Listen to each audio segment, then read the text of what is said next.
Gadis ini akan dibakar hidup-hidup oleh keluarganya sendiri. Lehernya diikat dengan tali dengan putus asa memanggil-manggil ayah ibu dan kakaknya. Namun keluarganya justru menatapnya dengan jijik. Ironisnya bahkan pelayan yang mengikatnya pun merasa kasihan padanya. Sementara ayahnya memerintahkan pelayan untuk segera melemparkannya ke dalam api. Dalam keputusasaan, Leslie hanya bisa mencengkeram lantai dengan sekuat tenaga, tidak berani melepaskannya meskipun tangannya sudah penuh dengan luka. Dia menggunakan sisa kekuatannya untuk memeluk sebuah pilar, berharap bisa selamat tapi ayahnya dengan keras membentaknya. Merupakan suatu kehormatan bagimu untuk mati demi kakakmu. Itulah arti keberadaanmu dasar kau makhluk menyedihkan yang tidak berguna karena warna rambutnya. Leslie selalu dianggap sebagai aib keluarga hanya bisa mengikuti di belakang kakaknya seperti seorang pelayan. Namun kerendahan hati dan kesabarannya tidak membuat keluarganya menyayanginya. Untuk memberikan kekuatan pada kakaknya, Ellie mereka ingin mengorbankannya, mendorongnya ke dalam api. Dari atas menara yang tinggi, ayahnya dengan kejam mendorongnya jatuh. Dia jatuh dengan cepat. Sementara ayahnya menutup pintu dan pergi tanpa ragu. Apakah dia akan mati sebagai korban untuk kakaknya Ellie? Ditelantarkan dan dibakar hidup-hidup selamanya seperti ini. Dia jatuh ke dalam api menderita karena kobaran api yang membakarnya. Tepat pada saat itu tangan-tangan transparan muncul dari dalam api. Tangan-tangan itu menenangkan Leslie mengatakan bahwa dia akan selamat dan mereka akan membantunya melarikan diri. Tangan-tangan itu mulai mendorong Leslie ke arah jendela. Jendela itu akhirnya pecah dan Leslie pun terjatuh. Namun di bawahnya adalah jurang tak berujung. Apakah hidupnya yang selama ini hanya untuk kakaknya akan berakhir seperti ini? Dia teringat omelan keluarganya. Mereka semua bilang dia tidak berguna dan dilahirkan hanya untuk kakaknya. Dia juga ingin disayangi oleh orang tuanya, seperti kakaknya. Namun bahkan makanan yang dia makan hanyalah sisa-sisa makanan basi. Kemarin adalah satu-satunya saat ibunya menyuruh seorang pelayan untuk mendandaninya. Dia pikir dia akhirnya akan menemukan kebahagiaan. Namun yang menantinya adalah pengorbanan untuk kakaknya Ellie. Meskipun harapan hidupnya tipis, Leslie sangat ingin hidup. Pada saat kritis, sebuah kekuatan misterius berkumpul dan menangkapnya. Dengan suara dentuman keras, Leslie mendarat dengan selamat di tanah. Pada akhirnya dia selamat. Keesokan harinya, Leslie terbangun tidak percaya bahwa dia benar-benar selamat. Dia menangis dalam diam seolah-olah bersukacita karena masih hidup dan seolah-olah berduka atas kekejaman orang tuanya, tapi dia dengan jelas menyadari satu fakta. Mereka tidak pernah menganggapnya sebagai keluarga. Melihat tangannya sendiri, Leslie merasakan aura kegelapan. Bangsawan tingkat tinggi dari Kekaisaran Ricardius memiliki berbagai kemampuan seperti sihir kekuatan suci dan pemanggilan. Yang paling kuat di antaranya adalah kekuatan kegelapan sebuah rahasia keluarga Sparato, tapi pada suatu saat, tidak ada lagi anak dengan kekuatan kegelapan yang lahir di antara keturunan keluarga Sparato, sehingga keluarga Sparato ini perlahan-lahan mengalami kemunduran. Dikatakan bahwa anak-anak dengan kekuatan kegelapan belum muncul selama lebih dari 100 tahun. Leslie tidak mengerti mengapa dia memiliki kemampuan seperti itu. Dia menduga ini mungkin berhubungan dengan suara-suara kemarin. Dia berencana mencari waktu untuk diam-diam pergi ke perpustakaan untuk menyelidikinya. Mungkin dia bisa menemukan sesuatu, tapi saat ini hal yang mendesak adalah dia membutuhkan kekuatan untuk melindungi dirinya sendiri karena hukum kekaisaran menetapkan bahwa semua anak harus hidup di bawah perwalian orang tua mereka, sampai dewasa. Bahkan jika dia kabur, sekarang dia akan ditangkap dan dibawa kembali. Lagi pula, apakah dia bisa hidup sampai dewasa saja masih menjadi pertanyaan, tapi dia ingin bertahan hidup. Dia berjalan keluar dari kamarnya ingin menanyai mereka tentang mengapa mereka memperlakukannya begitu kejam, tapi dia mendengar suara pertengkaran dari dalam pintu. Ayahnya sedang menghibur Ellie. Karena pengorbanan kemarin tidak berhasil, waktu yang cocok berikutnya harus menunggu sampai setengah tahun lagi, dan mereka akan mengorbankan Leslie, yang bertujuan agar Ellie mendapatkan kekuatan kegelapan. Barulah saat itu, Leslie mengerti mengapa mereka ingin membakarnya hidup-hidup. Mereka keras kepala percaya bahwa Leslie dilahirkan untuk Ellie. Sekarang Ellie telah membangkitkan sebagian kekuatan kegelapan, dan Leslie adalah tumbal untuk meningkatkan kekuatannya. Markis Sparato memuji Ellie karena memiliki simbol keluarga Sparato, rambut emas yang indah dan mata zamrud. Sementara Leslie tidak punya apa-apa, bahkan rambutnya sepucat wanita tua yang sekarat. Itulah warna rambut yang tepat yang dimiliki oleh tumbal paling berguna sejak lahir. Mendengar ini, Leslie akhirnya mengerti bahwa hidupnya sudah direncanakan sejak awal. Hidupnya, kelahirannya, bahkan kematiannya, semuanya untuk Ellie. Dia tidak bisa mempercayai semua ini. Menangis dalam kesedihan, tapi tangisan tidak bisa menyelesaikan kesulitannya saat ini. Dia memutuskan untuk menyelamatkan dirinya sendiri. Tepat saat dia akan keluar, ayahnya menghentikannya bertanya kemana dia akan pergi. Leslie berbalik tanpa menjawab. Ayahnya dengan marah membentaknya karena tidak merespon, lalu mencaci maki Leslie seperti biasa, menyebutnya makhluk tidak berguna. Wajahnya menjadi gelap dan dia tanpa rasa takut melawan. Tidak berguna? Bagaimana bisa begitu, Markis Sparato? Sebaiknya Anda berpikir jernih. Jika aku tidak di sini, bukankah Anda yang akan paling pusing? Markis Sparato tidak menyangka gadis yang tadinya penurut itu berani membantah, langsung menunjuknya dan mengutuk. Kamu baru saja melompat ke dalam api satu kali, dan sekarang kamu pikir kamu bisa bersikap sombong begini. Dia mencuci otaknya seperti biasa mengatakan semua yang dilakukannya adalah untuk adiknya Ellie, untuk seluruh keluarga. Leslie langsung membalas kalau begitu, Markis mengapa bukan Anda sendiri yang masuk ke dalam api? Kalau begitu Anda juga bisa berkontribusi untuk keluarga. Setelah mengatakan ini dia bersiap untuk pergi. Markis Sparato benar-benar murka dengan sikapnya yang sombong. Itu. Tepat saat dia mengulurkan tangan untuk menghentikan Leslie, gelombang pasir hitam membutakan matanya. Leslie bersiap untuk naik ke kereta kuda. Kusir itu dengan keras menghentikannya mengatakan kereta ini disiapkan untuk Nona Ellie. Leslie tetap tidak bergeming dan memerintahkan mereka untuk membawanya ke kuil. Kusir itu langsung mencengkeram lengannya dan bertanya apakah dia sudah gila. Tepat saat dia akan menarik Leslie turun secara paksa dari kereta, Leslie langsung menamparnya. Auranya yang kuat mengejutkan dan menakuti mereka, tapi mereka tidak berani bersuara sebelum kusir itu dengan rendah hati meminta maaf padanya dan mengemudikan kereta untuk membawanya ke kuil. Di dalam kereta, Leslie menatap tangannya sendiri terkejut karena dia benar-benar memukul seseorang tapi dia tidak menyesalinya. Dia tidak perlu mengkhawatirkan orang-orang sombong yang menindasnya. Lagi pula mungkin dia akan melakukan hal yang lebih buruk lagi di masa depan. Sekarang dia akan menemui Duke Monster Duchy Salvatore, sebuah keluarga yang sudah ada, bahkan sebelum berdirinya Kekaisaran Ricardian. Dengan sejarah yang lebih panjang dari keluarga kerajaan, mereka memiliki sihir dan kekuatan bela diri yang kuat yang tidak bisa ditandingi oleh keluarga manapun. Jadi semua orang diam-diam menyebut mereka Duchy Monster. Mengenai apakah dia bisa membujuk Duke itu, dia tidak percaya diri. Tapi dia tidak punya jalan untuk kembali. Dia harus melarikan diri dari keluarga Sparato yang kejam. Kuil akhirnya tiba. Leslie segera melompat turun dari kereta. Melihat kusir itu masih mengulurkan tangan untuk membantunya, dia merasa agak malu karena tidak memahami etiket karena sebelumnya statusnya sebagai seorang nona muda dari keluarga Sparato. Hanyalah sebuah formalitas, dia hanya tahu etiket selayaknya seorang pelayan. Leslie pun memasuki kuil dan mengetahui dari orang yang lewat bahwa Duke Salvatore tidak datang hari ini. Padahal biasanya Duke Salvatore selalu datang, tapi dia tidak menyangka nasibnya begitu sial bertepatan dengan satu-satunya waktu saat beliau tidak datang. Duke Salvatore memiliki status yang sangat tinggi, biasanya bahkan anggota keluarga kerajaan pun sulit untuk menemuinya dan waktunya semakin menipis. Dalam setengah tahun dia akan kembali didorong ke dalam api untuk dijadikan tumbal, tapi sekarang dia tidak punya pilihan lain. Dia hanya bisa menjalaninya selangkah demi selangkah, jadi Leslie memutuskan untuk terlebih dahulu memeriksa buku-buku tentang sejarah keluarga Sparato. Kuil itu menyimpan buku-buku sejarah tentang berbagai keluarga dan juga catatan pemakaman semua anggota keluarga. Jadi pasti ada rahasia tersembunyi di sana tentang keluarga Sparato yang menjadikannya tumbal. Tapi melihat pakaiannya yang lusuh, staf kuil merasa sulit percaya kalau dia seorang bangsawan, karena itu dia menuntut Leslie untuk membuktikan identitas kebangsawanannya. Jika tidak, dia tidak bisa mengizinkannya membaca buku tentang para bangsawan. Dia bertanya pada Leslie apakah dia punya sesuatu yang bisa membuktikan identitasnya, bahkan benda terkecil sekalipun. Leslie menjadi malu karena dia sama sekali tidak memiliki benda semacam itu. Tapi dia teringat kalau kereta kudanya seharusnya memiliki lambang keluarga Sparato, jadi dia membawa staf itu ke pintu masuk. Melihat kereta kuda yang megah di depan mereka, petugas itu langsung mengenali ini sebagai kereta kuda milik Ellie, dan langsung menebak bahwa Leslie adalah nona muda kedua dari keluarga Sparato yang dikabarkan memiliki kesehatan yang buruk, sehingga tidak bisa sering keluar rumah. Setelah itu, semuanya menjadi mudah. Dia membawa Leslie untuk mencari buku-buku tentang keluarga Sparato. Leslie membuka buku-buku itu dan dengan cermat mencari informasi yang berguna. Jika memang benar kekuatan kegelapan bisa didapatkan melalui tumbal, maka seharusnya ada banyak anggota keluarga yang meninggal di usia muda. Saat membuka halaman silsilah keluarga, dia langsung tertegun. Banyak orang seusianya meninggal di usia muda dan penyebab kematian mereka sangat aneh. Yang terpenting anak-anak yang meninggal sebelum dewasa, mereka semua memiliki saudara kandung dan pemakaman mereka hanya berlangsung 1 hingga 2 hari, padahal pemakaman rakyat biasa saja berlangsung selama 3 hari. Bahkan dalam kematian mereka mendapatkan perlakuan yang berbeda padahal mereka jelas-jelas mati demi keluarga. Memikirkan hal ini, dia akhirnya mengerti. Tangan-tangan yang menyelamatkannya dari api hari itu, dan kekuatan yang dia dapatkan adalah kumpulan dendam dari anak-anak, yang telah dijadikan tumbal selama ribuan tahun. Meskipun mereka menderita siksaan semasa hidup, mereka tetap menyimpan kebaikan di hati mereka, berusaha keras, agar tumbal berikutnya bisa bertahan hidup. Leslie terisak dan bertekad untuk membalaskan dendam mereka. Dia akan menghancurkan keluarga Sparato dengan tangannya sendiri, keluarga yang seharusnya sudah musnah sejak lama. Dia tidak mengerti apakah kekuatan keluarga benar-benar lebih penting daripada nyawa anak-anak yang tidak bersalah. Leslie bergegas keluar dari kuil dengan kepala tertunduk. Dia tidak mau tinggal sedetik pun lebih lama di keluarga Sparato yang penuh dosa itu. Dia ingin pergi menemui Duke Salvatore sekarang juga. Tiba-tiba dia terpeleset. Tepat saat dia akan jatuh ke tanah, seorang pemuda menangkapnya. "Apa kau baik-baik saja?" Pria itu memancarkan kelembutan dan dengan hati-hati membantunya membersihkan debu di roknya.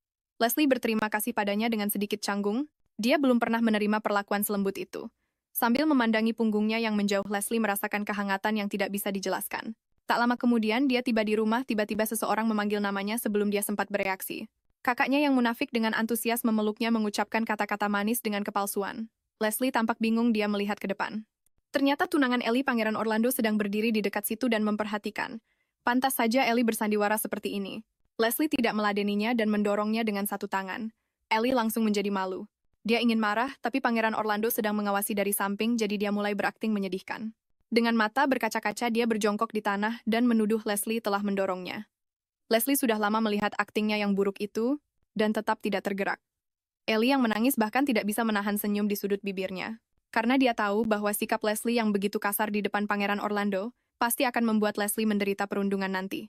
Leslie sangat menyadari hal ini selama Ellie berakting menyedihkan akan selalu ada seseorang yang maju untuk memberinya pelajaran. Karena dia sudah sering mengalami hal semacam ini. Ayahnya, ibunya, kakaknya, dan bahkan para pelayan di rumah semuanya memperlakukannya dengan hina, tapi sekarang dia tidak akan membiarkan mereka merundungnya lagi. Dia mendekat ke Ellie dan bertanya, "Kakak, apakah kau benar-benar mengkhawatirkanku?" Ellie terkejut kenapa dia begitu berani hari ini. Saat ini seharusnya dia terlalu takut bahkan untuk bernapas, tapi dia hanya bisa terus berpura-pura sekarang, namun Leslie tidak akan tertipu olehnya lagi. "Jadi kakak, apakah kau melemparku ke dalam api karena kau mencintaiku?" Mendengar kata-katanya, Ellie merasa panik, berpikir masalah ini tidak boleh terdengar oleh Pangeran Orlando. Dia menatap Leslie dengan tatapan menghina. "Apa kau pikir kau bisa sombong padaku hanya karena masalah sepele ini?" Melihat Leslie tiba-tiba menunjukkan aura yang kuat, Ellie tidak bisa menahan rasa takutnya. Leslie mengejek tanpa ampun, benar-benar kemiripan keluarga yang tidak salah lagi. "Setiap kata yang kau ucapkan, kakak mencerminkan sang markis dengan sempurna." Ellie menyadari bahwa Leslie ternyata telah mendapatkan kekuatan kegelapan yang selalu dia impikan. "Jika markis tahu bahwa akulah anak itu yang bisa membangkitkan kembali keluarga kakak, apakah kau akan menjadi seperti diriku dulu?" Ellie sangat ketakutan, hingga dia berkeringat dingin dan jatuh ke tanah dengan keras. Tapi Leslie tidak menginginkan cinta dari orang-orang yang disebut keluarga itu, dia hanya ingin menghancurkan keluarga jahat ini selangkah demi selangkah. Ellie bergegas mengejarnya, meraih lengan baju Leslie dan tanpa sengaja merobeknya. Lengannya yang terbakar juga terlihat oleh Pangeran Orlando. Dia dengan tenang menjelaskan, "Ini adalah hadiah yang ditinggalkan kakakku untukku, Indah." "Bukan." Lalu dia mengabaikan mereka dan langsung berjalan kembali ke kamarnya. Leslie baru saja berbaring ketika seseorang datang untuk memberinya pelajaran demi Ellie. Pengasuhnya Rue dengan kasar menarik selimutnya, dengan paksa meraih lengannya dan bertanya mengapa dia memfitnah Nona Ellie. "Aku sudah mendengar semuanya, lukamu itu. Jelas karena kau sendiri yang bodoh menabrak ketel." Lalu Rue dengan paksa menarik Leslie, menyuruhnya pergi meminta maaf pada Ellie. Tapi Leslie yang sekarang tidak mudah untuk diganggu. Dia melepaskan diri dari tangan Rue dengan sekali sentakan dia menjadi begitu tegas. Bahkan Rue pun merasa tidak percaya. Leslie menyatakan bahwa dia tidak berbohong, luka bakar ini memang disebabkan oleh Ellie. Lebih tepatnya, luka ini ditinggalkan oleh seluruh keluarga Sparato, dan dia akan membalasnya sedikit demi sedikit di masa depan. Tapi Rue sama sekali tidak mempercayainya dan memarahinya karena dianggap gila. Leslie berbaring kembali di tempat tidur dan langsung menyuruhnya pergi dengan alasan ingin istirahat. Melihat Leslie benar-benar mengabaikannya seperti ini, Rue mengulurkan tangan untuk menariknya lagi dari tempat tidur, tapi dia malah tersandung oleh kekuatan kegelapan. Pada saat ini Ellie juga muncul di pintu. Dia langsung dengan tegas mengusir Rue. Setelah Rue diusir, dia dengan kasar menarik selimut Leslie. Ternyata dia baru saja menyaksikan Rue tersandung oleh kekuatan kegelapan. Dia dengan keras memarahi Leslie, "Dasar kau makhluk kotor, kekuatan itu milikku. Jangan gunakan apa yang bukan milikmu, diam saja di kamarmu selama setengah tahun, dan tunggu untuk dikorbankan lagi. Akulah putri sulung keluarga Sparato dengan rambut pirang keemasanku yang indah, dan mata zamrud adalah simbol keluarga, tidak seperti rambut perakmu. Kau dilahirkan untuk dikorbankan, lagi pula aku sangat cantik. Tidak sebodoh apapun dirimu kau, seharusnya mengerti siapa yang berhak memiliki kekuatan ini." Leslie gemetar karena marah. Dia hanya merasa jijik karena kecantikan Ellie serta kekayaan dan reputasi keluarga Sparato. Semuanya dibangun di atas darah. Leslie tidak mau bicara sepatah kata pun lagi padanya dan langsung turun dari tempat tidur untuk menunjukkan kekuatan kegelapannya pada orang tua mereka. Ellie panik, dia tidak menyangka Leslie yang dulu lemah sekarang menjadi sangat pembangkang. Leslie langsung mengusirnya, "Selama kau tidak mengganggu tidurku, aku bisa merahasiakan masalah ini." Karena tidak berhasil, Ellie dengan marah membanting pintu dan pergi. Sebenarnya apa yang dikatakan Leslie hanyalah karena amarah. Karena dia tidak akan pernah menggunakan kekuatan kegelapan yang dimilikinya untuk membantu orang tuanya yang kejam. Keesokan paginya, sarapan Leslie masih semangkuk bubur putih ensir. Dia melawan dengan tegas, "Aku tidak mau ini bawakan aku sesuatu yang dimakan manusia." Pelayan itu menjelaskan sambil berpura-pura kasihan bahwa itu karena Marchioness khawatir dia menjadi gemuk. Atas permintaannya yang berulang kali, pelayan itu akhirnya membawakannya sarapan yang layak dan dia langsung menghabiskannya. Ini adalah pertama kalinya dia makan sarapan senormal dan seenak ini. Saat ini ibunya dan Ellie juga tiba di ruang makan. Mereka terkejut melihat Leslie makan begitu banyak sendirian. Menghadapi omelan ibunya, Leslie langsung mengabaikannya dan berbalik untuk pergi. Ellie yang takut kepemilikan kekuatan kegelapan oleh Leslie akan terbongkar dan berusaha mati-matian untuk menghentikan ibunya ikut campur. Hari ini Leslie akan bertemu dengan orang penting, Duke Monster Azela Salvatore. Dia menaiki kereta kuda ke kediaman Salvatore, bahkan kusirnya pun berkeringat dingin untuknya. Karena di mata orang luar, Duke Salvatore sangat berbahaya, tetapi tekad Leslie sangat kuat. Dia tanpa ragu meminta untuk bertemu dengan Duke Salvatore. Pada saat yang sama, Azela juga mengetahui permintaan Leslie untuk menemuinya. Melihat Leslie berdiri di tengah angin yang menggigit begitu kecil dan rapuh, dia bertanya pada kepala pelayan Jenna, apakah anak ini sudah berusia 9 tahun? Sedikit yang dia tahu, Leslie sudah berusia 12 tahun, tetapi bertahun-tahun kekerasan dan kekurangan gizi membuatnya terlihat kecil untuk usianya. Setelah diingatkan oleh Jenna, Azela baru pertama kali tahu bahwa keluarga Sparato memiliki putri kedua. Di luar yang paling sering dia dengar adalah Marquis Sparato, yang menyombongkan putri sulungnya tetapi mengingat banyak keluarga. Masih menyimpan permusuhan terhadap keluarga Salvatore. Azela memikirkannya dan memutuskan lebih baik tidak menemui Leslie. Kereta kudanya ada tepat di samping mereka, dan cuacanya sangat dingin, kita harus segera pergi. Jadi tidak perlu memperhatikannya. Jenna ragu untuk bicara, tapi tetap mematuhi perintah. Di sisi lain, Leslie menggigil kedinginan, dan kusir juga menasihatinya untuk pergi, tapi dia tidak mau menyerah dan menyuruh kusir itu pergi duluan. Tidak perlu khawatir tentangnya dan menyuruhnya untuk tidak bilang kalau dia datang untuk bertemu Duke Salvatore. Kusir itu memikirkannya dan memutuskan untuk cepat-cepat menjaga jarak dan pergi duluan. Angin dingin yang menusuk membuat tangannya mati rasa, tapi kediaman Salvatore tetap tidak menunjukkan pergerakan apapun. Setelah beberapa saat, Azela akhirnya menyelesaikan sebagian besar pekerjaannya. Sebenarnya dia juga sedang mencari seorang anak yang cocok untuk berbagi beban kerjanya. Itu terutama karena kedua putranya benar-benar tidak bisa diandalkan, yang satu berpikir lurus saja, yang satunya lagi seperti kuda liar tak terkendali. Saat melirik keluar jendela, dia terkejut. Dia tidak menyangka Leslie masih menunggunya sementara kereta di sampingnya sudah pergi. Tiba-tiba dia teringat kakeknya pernah berkata bahwa anak-anak di keluarga Sparado sering meninggal secara misterius. Dia menduga mungkin gadis kecil ini benar-benar punya kesulitan yang tak bisa diungkapkan. Jadi dia memutuskan untuk menemui Leslie yang sudah kedinginan di tengah angin selama seharian penuh. Tangan Leslie sudah lama mati rasa. Dia hanya bisa menggunakan kehangatan wajahnya untuk sedikit menghangatkannya. Jenna lalu memberinya secangkir teh panas, dan secara khusus menambahkan gula untuknya, tapi karena tangannya mati rasa kedinginan, dia tidak sengaja menumpahkan teh panas itu ke tanah. Leslie buru-buru meminta maaf, air matanya langsung tumpah dan dia mulai memunguti pecahan cangkir itu. Dengan tangan kosong, karena jika ini terjadi di rumah, dia pasti akan dimarahi, tapi Jenna bilang tidak apa-apa, tanganmu kan sangat beku. Tentu saja kamu tidak bisa memegangnya dengan benar. Lalu dengan penuh perhatian dia menyelimuti Leslie dengan selimut. Kehangatan selimut itu menyebar dari tangannya ke seluruh tubuhnya. Kehangatan sederhana ini adalah sesuatu yang belum pernah Leslie rasakan di rumahnya. Pada saat itu Azela masuk. Leslie terkejut melihat Azela sangat tinggi, bahkan lebih tinggi dari ksatria paling jangkung di keluarga Sparato. Pada pandangan pertama, Azela menganggap Leslie sangat imut, lalu dia bertanya pada Leslie apa yang diinginkannya. Leslie menggigit bibir dan langsung berkata, "Tolong adopsi aku ingin menjadi putrimu." Mendengar permintaan absurdnya, bahkan Azela yang sudah banyak makan asam garam kehidupan merasa kaget, tapi dia dengan saksama memperhatikan ekspresi Leslie. Itu seperti tatapan seseorang yang terpojok dalam keputusasaan, berjuang mati-matian untuk hidup. Tatapan seperti ini sangat dia kenali. Leslie mengatakan bahwa dia punya sesuatu yang diinginkan Azela. Lalu dia menunjukkan kekuatan kegelapannya. Dengan suara menggelegar, seluruh kediaman itu langsung tenggelam dalam kegelapan. Langit seketika menjadi hitam dan para pelayan semua bingung, tidak mengerti apa yang sedang terjadi. Bahkan Azela pun terkejut dengan kemampuannya, lalu dia sadar ini adalah penyihir bayangan yang legendaris. Leslie juga tidak basa-basi, langsung mengeluarkan kartu tawarannya. Kau akan mendapatkan penyihir bayangan terkuat di seluruh kekaisaran, dan bahkan di seluruh benua. Azela tersenyum, Nona Sparato, apa kau tahu apa yang sebenarnya aku inginkan? Leslie berkata dia tidak yakin, tapi dia mendengar bahwa Azela mencari anak perempuan di mana-mana sampai ke panti asuhan. Lalu kenapa kamu ingin menjadi putri angkatku? Sebagai putri dari keluarga Markis, kamu seharusnya tidak perlu kelaparan atau melakukan pekerjaan kasar. Tapi kenyataannya kelaparan dan melakukan pekerjaan kasar adalah masalah kecil bagi Leslie. Masalah utamanya adalah nyawanya bahkan terancam. Dia berharap Azela bisa melindunginya sampai dewasa, sampai hari di mana dia bisa mandiri. Dia akan melepaskan semua hak waris dan suksesi. Dia hanya meminta untuk membaca buku yang disukainya, makan makanan normal, dan jika memungkinkan, dia juga berharap bisa menikah dengan orang yang dia cintai dan punya anak setelah dewasa. Sederhananya kehidupan orang normal. Pada titik ini Leslie sudah menangis pilu. Azela melihat keputusasaan dan keengganan di hatinya. Pasti ada alasan lain. Sebaiknya kamu ceritakan saja padaku. Leslie menyeka air matanya dengan lengan bajunya dan berkata dengan mata penuh tekad, Jika memungkinkan, aku ingin menghancurkan keluarga Sparado sepenuhnya atas nama keluarga Salvatore, tapi Azela tidak mengerti kenapa Leslie memilihnya. Akan menjadi pilihan yang lebih baik baginya untuk mencari bantuan dari keluarga kerajaan. Leslie menganalisis secara logis. Keluarga kerajaan mungkin hanya akan menghukum mereka dengan ringan. Mereka tidak akan membiarkan keluarga bergengsi tiba-tiba jatuh, karena itu akan mengganggu keseimbangan antar keluarga. Terlebih lagi keluarga kerajaan, sangat mungkin mengetahui rahasia keluarga Sparato.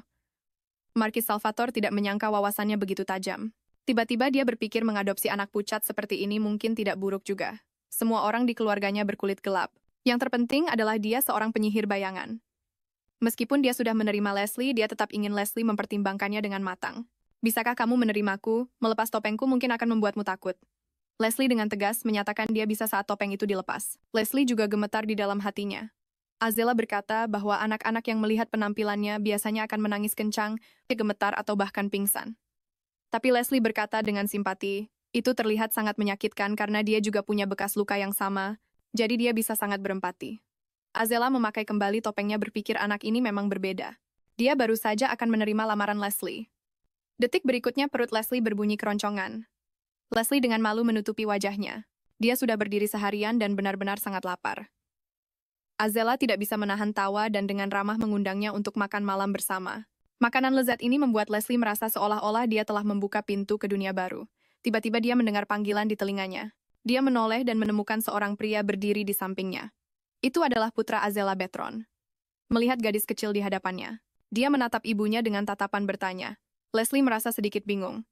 Azela dengan bangga berkata, dia adalah putriku. Leslie juga tidak menyangka Azela akan benar-benar menerimanya sementara Betron sejenak ragu apakah dia salah dengar. Dia tidak tahu sejak kapan dia punya saudara perempuan yang tidak dikenalnya. Azela berkata dengan nada bercanda baru saja. Leslie, biarku perkenalkan. Ini adalah orang yang akan menjadi kakak laki-lakimu, Beth. Dia adalah adikmu. Betron juga mengambil kesempatan untuk memperkenalkan diri sebagai pemimpin ksatria Lince Betron Salvatore. Melihat dia berbicara begitu serius bahkan kepada seorang gadis kecil, para pelayan semua menggelengkan kepala. Mereka semua khawatir Leslie akan ketakutan sampai menangis karenanya. Leslie menelan makanannya dengan susah payah, memberi hormat dengan anggun padanya, dan memperkenalkan diri. Para pelayan semua terkejut karena dia tidak menangis, dan dia bahkan sangat imut. Azela menggoda bahwa percakapan mereka terlalu formal. Beth coba tebak berapa umur Nona Leslie. Tapi Betron tidak suka panggilan itu. Itu kan waktu dia masih kecil, sekarang dia sudah besar. Melihat gadis mungil di hadapannya. Kalau gadis itu seharusnya berumur sekitar 5 tahun, jadi bukan hanya para pelayan yang menertawakannya. Leslie pun ikut terkejut bukan main. Betron dengan yakin mengatakan kalau kakaknya Ruenti tingginya sama dengannya saat berumur 4 tahun dan karena Leslie seorang gadis, dia menambahkan 1 tahun lagi. Jadi tebakannya soal umur 5 tahun pasti benar. Leslie dengan canggung menyatakan bahwa tahun ini usianya 12 tahun. Betron juga merasa malu dan Azela tidak bisa menahan tawa kerasnya. Dia pun menjelaskan kepada Leslie bahwa keluarga Salvatore secara alami memang tinggi-tinggi, jadi standar pengukuran mereka jauh lebih tinggi dari orang normal. Betron pun sadar kalau ibunya pasti sengaja mengerjainya untuk menebak umur. Mendengar Azela bertanya apakah makan malam ini sesuai seleranya. Leslie memujinya dengan puas dan berkata, ini adalah pertama kalinya dia makan makanan yang begitu lezat. Pada saat itu kepala koki yang mengintip di luar langsung jatuh berlutut. Setelah bekerja selama 16 tahun, akhirnya dia menerima pujian karena majikannya yang kaku itu tidak pernah memujinya. Seiring berjalannya waktu dan malam tiba Leslie untuk pertama kalinya merasa waktu berlalu begitu cepat. Ketika ditanya apakah dia perlu diantar pulang, dia menjawab tidak karena dia sudah memberitahu kusir bahwa dia akan berdoa semalaman. Di kuil malam ini, Azela dengan senang hati mengatakan kalau kamar tamu mereka kosong sambil menatap lengan Leslie yang terbakar. Azela merasa miris dan bahkan Betron yang berpikiran sederhana pun bertanya-tanya siapa yang melakukan itu. Kemudian dia memanggil seorang pendeta untuk membantu mengobatinya. Pendeta itu dengan lembut bertanya apakah lukanya sangat sakit lalu menggunakan kekuatan suci untuk menyembuhkannya. Tangannya pun langsung pulih. Kebahagiaan datang secara tiba-tiba. Leslie masih tidak berani percaya kalau ini semua nyata. Dia mencubit dirinya sendiri dengan keras dan rasanya benar-benar sakit. Dia membalikkan badan dan tersenyum diam-diam, jadi ini benar-benar bukan mimpi. Mengingat kembali adegan-adegan hari ini, sisa kebahagiaan masih mengalir di seluruh tubuhnya, tapi dia belum bisa bersantai dulu. Karena dia masih tidak tahu apa yang akan Azela minta darinya dan buku-buku sejarah mencatat banyak fakta tentang anak-anak berkemampuan hebat yang dieksploitasi. Tapi bahkan jika dia hanya dimanfaatkan, dia bersedia, karena dia ingin memilih hidupnya sendiri. Besok masih banyak hal yang harus dia diskusikan dengan Sang Duk. Mereka masih perlu membuat kontrak secara resmi. Di saat yang sama Betron sedang berdiskusi dengan ibunya bahwa jika mereka mengadopsi seorang anak dari keluarga Markis, itu akan menimbulkan banyak kontroversi dan mereka bahkan mungkin harus membayar harga yang mahal. Ibu, apakah dia benar-benar sepadan dengan pengorbanan sebesar itu untuk kau bawa kembali? Tapi Azela menjamin bahwa Leslie pantas mendapatkan semua ini. Selain itu, anak sekecil itu mati-matian memohon padanya untuk membantunya bertahan hidup. Bagaimana mungkin dia tega menolaknya? Pagi-pagi sekali seorang pelayan datang untuk membantu Leslie berdandan, dan ada banyak pita warna-warni untuk dia pilih. Tapi Leslie bahkan tidak mengerti apa itu pita.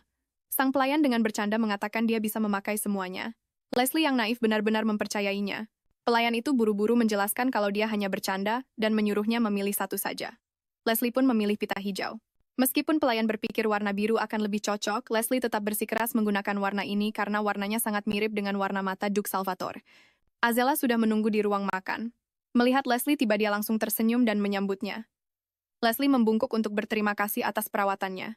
Dan pita yang dia berikan para pelayan juga memuji betapa imutnya Leslie. Melihat makanan lezat di hadapannya. Mulut Leslie hampir saja meneteskan air liur.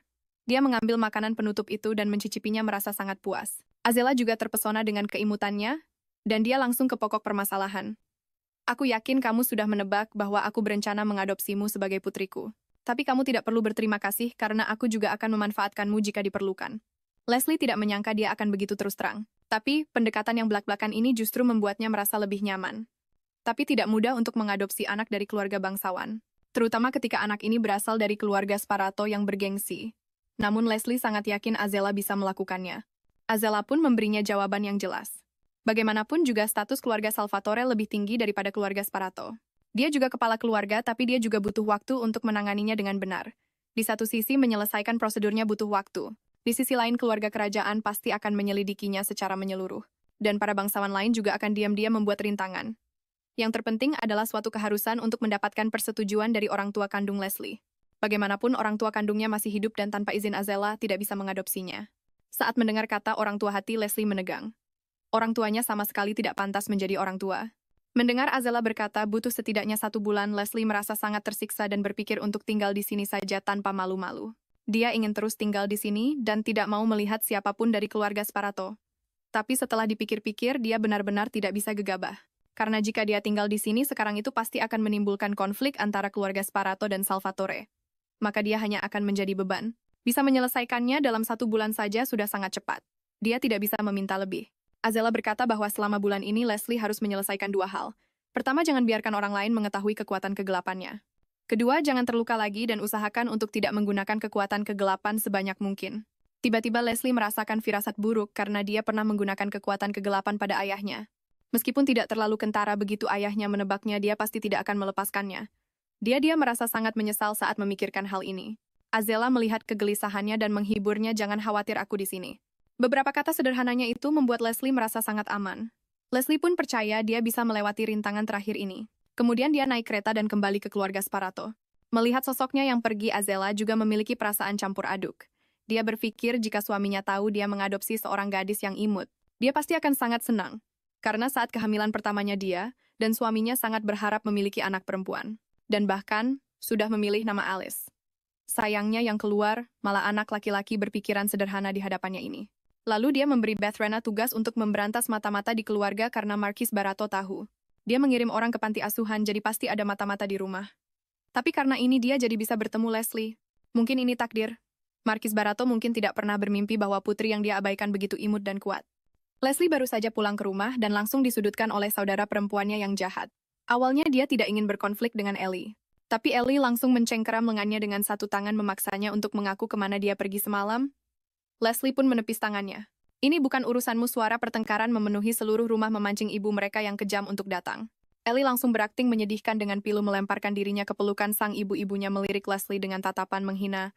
Dengan marah menanyakan apa yang Leslie perbuat kali ini, tapi Leslie sama sekali tidak berniat terlibat dengan mereka. Dia langsung mengabaikan mereka dan berbalik untuk pergi. Ibunya dengan murka memarahinya karena tidak sopan dan menyuruhnya untuk segera ikut dengannya ke ruang cermin untuk dihukum. Berbicara soal ruang cermin ini adalah tempat paling mengerikan bagi Leslie. Selama 12 tahun terakhir, setiap kali dihukum dia harus berdiri di depan cermin dan berulang kali mengatakan bahwa dirinya tidak berguna. Dan ibunya benar-benar menjambak rambutnya dengan satu tangan. Leslie menahan rasa sakit dan melepaskan diri dengan paksa. Sambil menangis, aku tidak mau jadi putrimu dan aku tidak akan pernah pergi ke ruangan itu lagi. Saat ini dia benar-benar ingin membiarkan kegelapan menelan segalanya, membuat keluarga iblis dan rumah penuh dosa ini lenyap bersama-sama. Tapi dia tidak bisa melakukannya. Dia harus membuat keluarga Sparato menderita hukuman yang lebih kejam. Leslie menahan amarahnya dan berbalik untuk pergi. Dia mengunci diri di kamarnya, kekuatan kegelapan perlahan-lahan terpancar dari tubuhnya. Dia tidak tahu berapa lama lagi dia bisa bertahan. Sekarang satu-satunya penyemangat hidupnya adalah pita cerah di tangannya ini. Suara-suara yang terdengar di dalam api hari itu kembali terngiang di benaknya.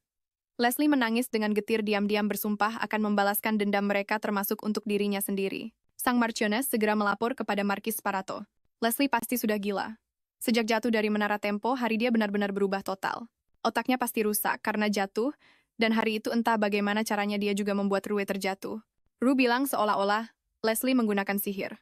Mendengar ini Markis Sparato langsung terkejut. Dia bertanya-tanya, apakah Leslie juga telah memperoleh kekuatan kegelapan? Kami menghabiskan semalaman mencari di dalam buku, mencari kemungkinan bahwa seorang anak yang ditakdirkan menjadi tumbal juga bisa memiliki kekuatan kegelapan. Tapi yang tercatat di dalam buku-buku itu adalah anak-anak yang lahir dengan rambut emas indah dan mata zamrud. Ditakdirkan untuk berada di puncak keluarga Sparato. Sedangkan anak-anak berambut perak ditakdirkan untuk menjadi tumbal. Bagi anak pertama, mungkinkah catatan di buku itu salah?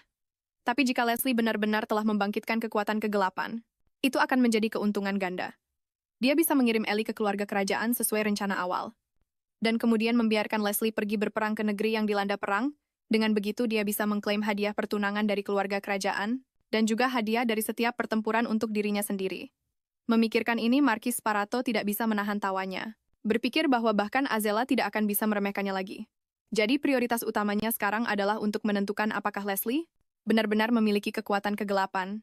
Tiba-tiba dia menyadari ada sebuah buku yang jatuh di kakinya.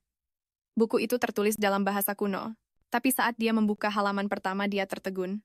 Buku itu mencatat bahwa anak-anak berambut perak juga akan memiliki kekuatan yang lemah. Seseorang hanya perlu mendorong mereka ke dalam api untuk membuat kekuatan mereka menjadi lebih kuat. Melihat ini, Markis Sparato tertawa terbahak-bahak dengan gembira. Memang benar dugaannya. Penyihir bayangan kedua telah lahir. Begitu bangun, Leslie tampak bingung. Para pelayan yang dulu terus-menerus merundungnya, semuanya telah mengubah sikap mereka. Bahkan pengasuh yang kejam itu dengan ramah memberinya gaun yang indah. Leslie mengenali gaun ini sebagai milik kakaknya Ellie. Dulu saat gaun Ellie sudah tidak muat lagi, dia lebih memilih merobeknya dan membuangnya daripada memberikannya pada Leslie. Dia bahkan akan memasang ekspresi sombong padanya. Membayangkan Ellie saja sudah membuat Leslie marah. Dia berbalik untuk mengusir Rue, tapi Rue memberitahunya bahwa Markis Sparato telah mengundang Leslie untuk makan malam bersama. Dan dia bahkan secara khusus menyiapkan makanan yang disukainya.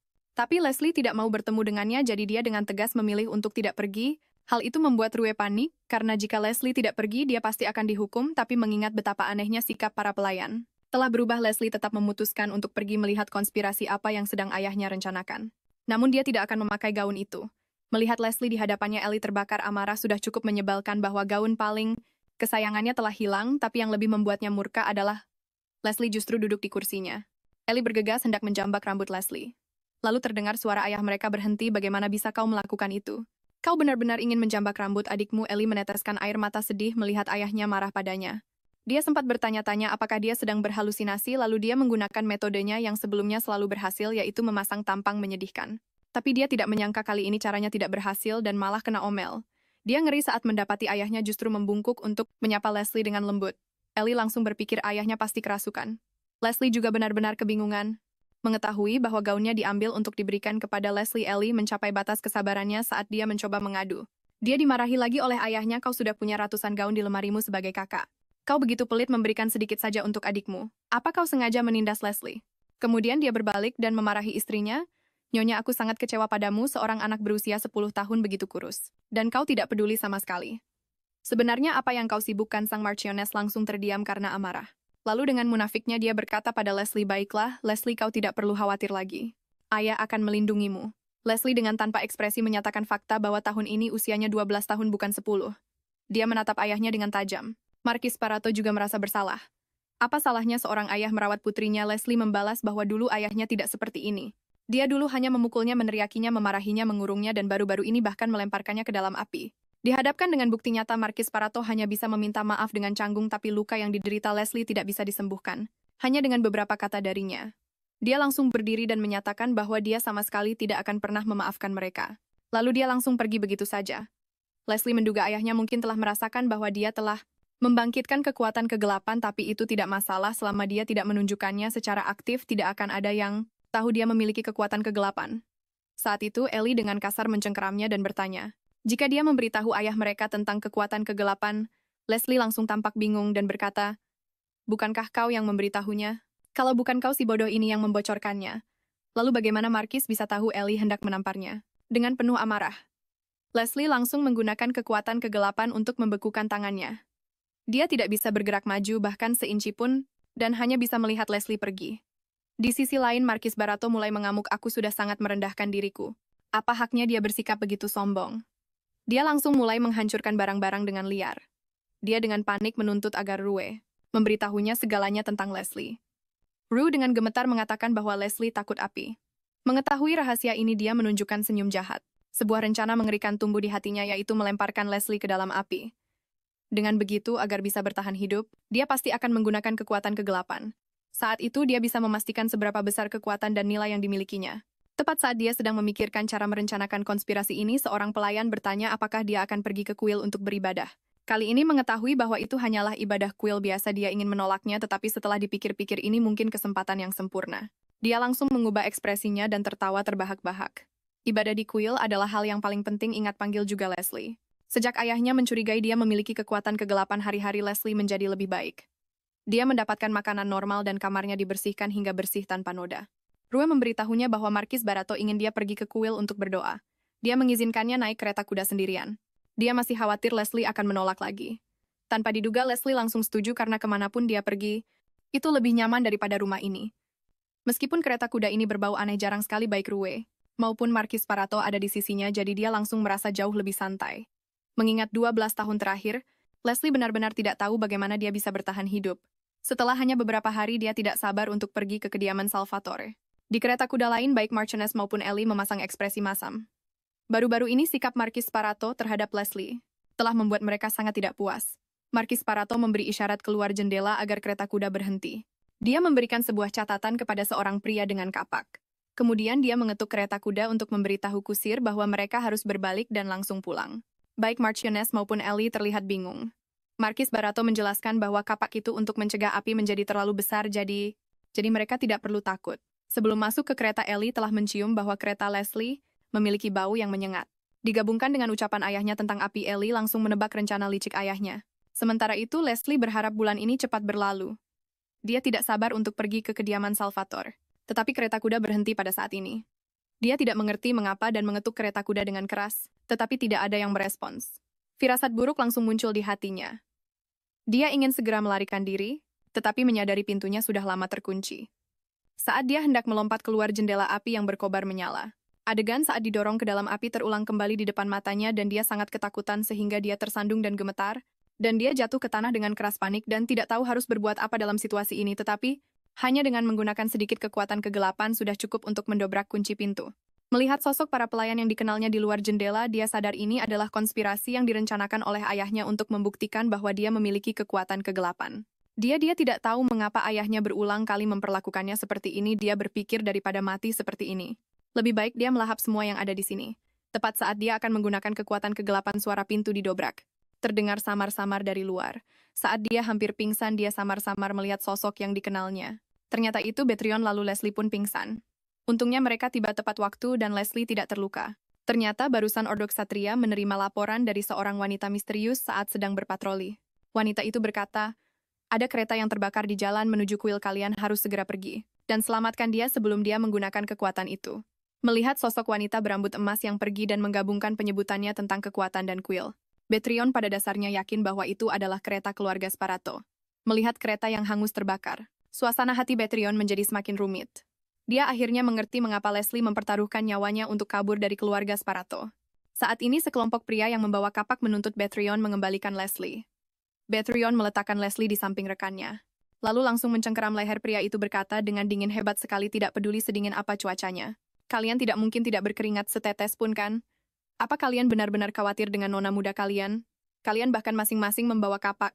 Seolah kalian sudah tahu keretanya akan terbakar dan kalian perlu menyelamatkan seseorang. Betrion menanyai mereka dengan marah.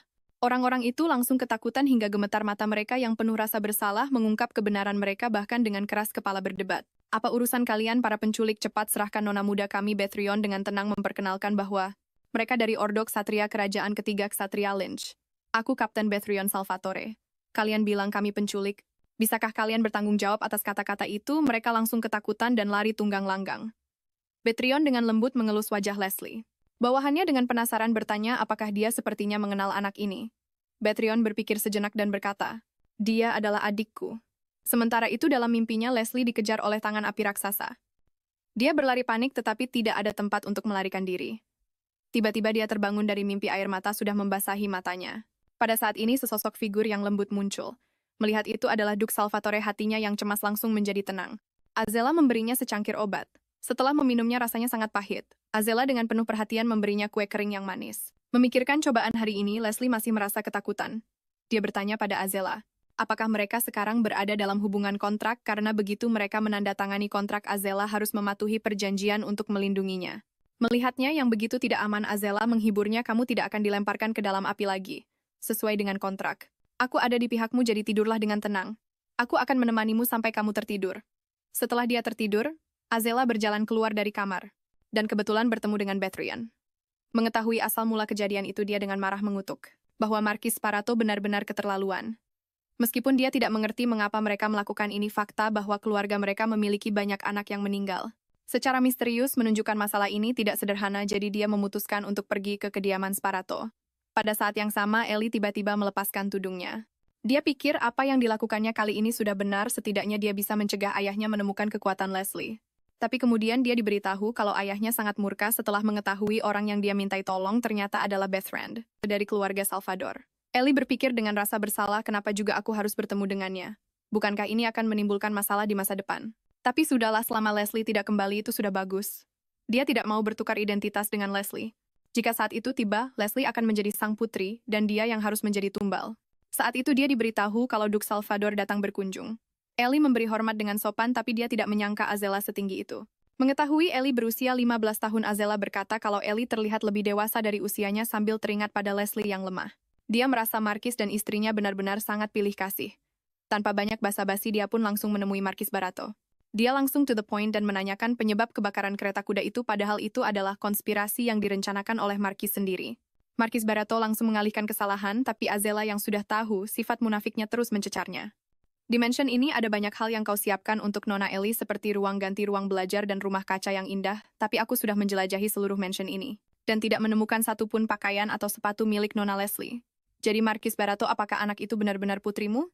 Atau dia hanya seseorang yang kau pelihara untuk tujuan lain? Markis Barato langsung terbungkam, tapi dia masih dengan keras kepala berkata, dia adalah putriku dan tentu saja milikku, jadi apa yang kulakukan pada anakku sendiri bukan urusan orang lain. Azela menyatakan dengan jijik. Itu adalah hal paling tidak manusiawi yang pernah kudengar sepanjang tahun ini. Markis Barato mengancamnya untuk segera mengembalikan Leslie. Atau dia akan memimpin para ksatria untuk menyerang kediaman Salvatore. Tapi, Azela bukanlah orang yang bisa diancam dengan mudah olehnya. Dia mendorong Markis kembali ke kursinya dengan satu tangan lalu menekan kursi itu. Dan langsung menghancurkannya berkeping-keping. Lakukan saja secepatnya, jika saat itu tiba aku akan memelintir kepalamu dengan tangan kosong. Setelah mengatakan itu dia dengan angkuh berbalik dan pergi. Di saat yang sama, Leslie terbangun dari mimpinya teringat bagaimana dia hampir mati dalam kebakaran sebelumnya. Dia gemetar ketakutan. Tiba-tiba terdengar suara asing dari luar pintu, karena ini adalah rumah orang lain. Leslie merasa sedikit kebingungan. Dia hanya bisa buru-buru berbaring dan berpura-pura tidur. Tak lama dia mendengar suara pria asing di dekat telinganya. Pria itu sepertinya sangat tertarik padanya. Mengetahui bahwa Leslie telah dilukai, dia bahkan berkata, dia ingin mencari kesempatan untuk memelintir kepala Markis Barato. Leslie membuka matanya dan melihat seorang pria berjanggut dengan bekas luka di hadapannya. Dia sangat ketakutan sampai membenamkan diri di pelukan Bethrand. Bethrand menepuk punggung Leslie dan menjelaskan, jangan takut, ini ayahku. Siren menjadi sedih dan berkata dengan pilu, apa aku benar-benar terlihat sangat menyeramkan? Apa lebih baik jika kututupi bekas lukaku atau haruskah kututupi wajahku dengan jubah? Leslie pun berhasil dibuat terhibur olehnya. Ini adalah pertama kalinya dia bertemu orang dewasa yang berusaha keras untuk membuatnya merasa nyaman, apalagi orang asing yang sama sekali tidak punya hubungan darah dengannya. Mengetahui kalau dia bukan orang jahat, Leslie dengan sopan memperkenalkan diri. Siren langsung terpesona oleh keimutannya. Dia berpikir ternyata ada gadis menggemaskan ini di dunia. Dia pun berjongkok dan memperkenalkan dirinya. Aku Siren Salvatore, selamat datang di rumah kami. Leslie pun ikut tersenyum dan menunjukkan senyumnya yang malu-malu. Saat sarapan, Sherin menatap Leslie makan dengan wajah penuh kepuasan sambil terus merasa khawatir. Dia merasa Leslie kurang makan dan ingin mengambilkan lebih banyak daging, tapi Jenna mengingatkannya bahwa Leslie baru saja bangun dan tidak bisa makan makanan yang terlalu berminyak. Setelah dilarang, dia masih terlihat kecewa. Mendengar bahwa dia tidur selama 3 hari, Leslie sangat terkejut. Dia dengan cemas bertanya, apakah keluarga Sparato datang membuat masalah selama ini? Kemudian dia sadar bahwa seseorang seperti Marquis Sparato yang akan menghalalkan segala cara demi keuntungan kecil tidak mungkin tidak datang membuat onar, tapi Sherin tertawa dan menjawab bahwa tidak terjadi apa-apa sama sekali, sementara tangan kirinya tidak lupa untuk sedikit menutupi bekas luka di wajahnya. Dan dia dengan bangga berkata, istriku yang manis secara pribadi menghajarnya habis-habisan. Ini membuat Jenna ketakutan dan segera menghentikannya, mengatakan hal-hal kasar seperti itu di depan anak kecil, tapi Leslie sama sekali tidak tahu apa artinya menghajarnya habis-habisan. Berpikir ini bukan kediaman Sparato, dan dia tidak akan dimarahi karena bertanya, jadi dia bertanya dengan lantang, permisi. Apa artinya menghajarnya habis-habisan? Sherin panik dan tidak tahu harus menjawab apa sebelum Jenna sempat mencegahnya. Dia asal menjawab itu artinya memelintir leher seseorang. Leslie dengan penasaran bertanya pada Bethron apakah artinya begitu. Bethron langsung berkeringat dingin.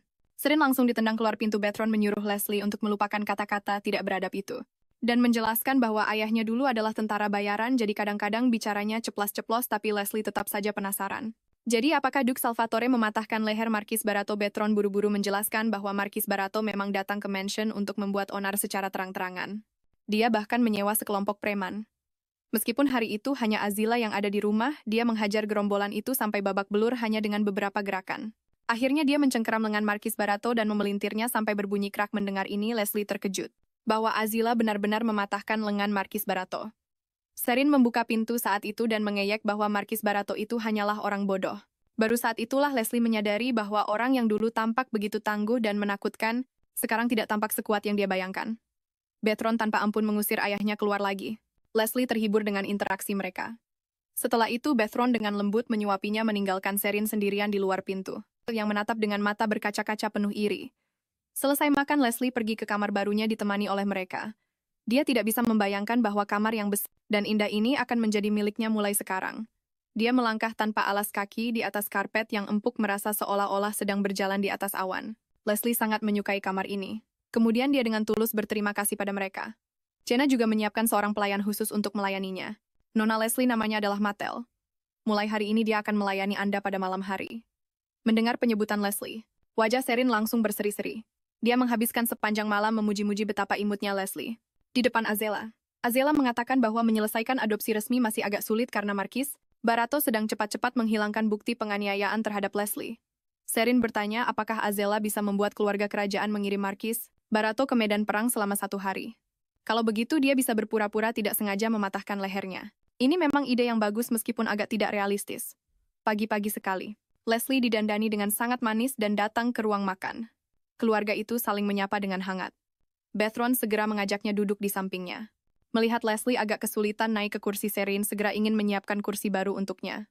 Dia juga ingin membuatkan baju-baju baru yang lebih cantik khusus untuknya. Azela langsung setuju, dan Leslie kewalahan dengan perhatian yang diterimanya. Dia dengan bijak mengatakan kalau kursi itu tidak perlu, aku akan makan semua makanannya dan cepat tumbuh tinggi. Tapi Azela berpikir kalau yang lebih penting adalah Leslie bisa duduk dengan nyaman. Leslie dengan malu-malu bertanya apakah dia boleh pergi ke distrik perbelanjaan, lagi pula dia belum pernah berbelanja sebelumnya. Azela dengan senang hati menyetujuinya, dan meminta Bethrion untuk menemaninya. Tapi Leslie tahu Bethrion harus pergi ke Ordo malam hari ini. Bethrion berkata padanya untuk tidak khawatir. Dia bisa mengambil cuti sehari. Iron juga merengek ingin ikut, tapi sayangnya dia punya setumpuk dokumen yang harus diselesaikan saat ini. Jenna memberitahu mereka bahwa Tuan Ruventi telah kembali. Bethrion segera menggendong Leslie dan berjalan ke jendela. Memperkenalkan anak laki-laki berambut merah itu sebagai kakak keduanya Ruventi, dan sosok satunya lagi membuat Leslie merasa tidak asing. Bethrion memperkenalkan anak laki-laki satunya sebagai putra sulung Duke Ithera Conrad. Ketika Conrad berbalik, Leslie langsung mengenalinya. Dialah orang yang menolongnya di kuil. Bethrion memberitahunya bahwa Conrad memiliki kekuatan suci yang sangat kuat dan berasal dari kuil Tesentrua. Leslie tidak menyangka kalau dia ternyata adalah seorang satria suci. Tepat saat dia ingin melihatnya lagi, dia sadar mereka sudah menghilang dari pandangannya. Ternyata mereka sudah naik ke lantai atas.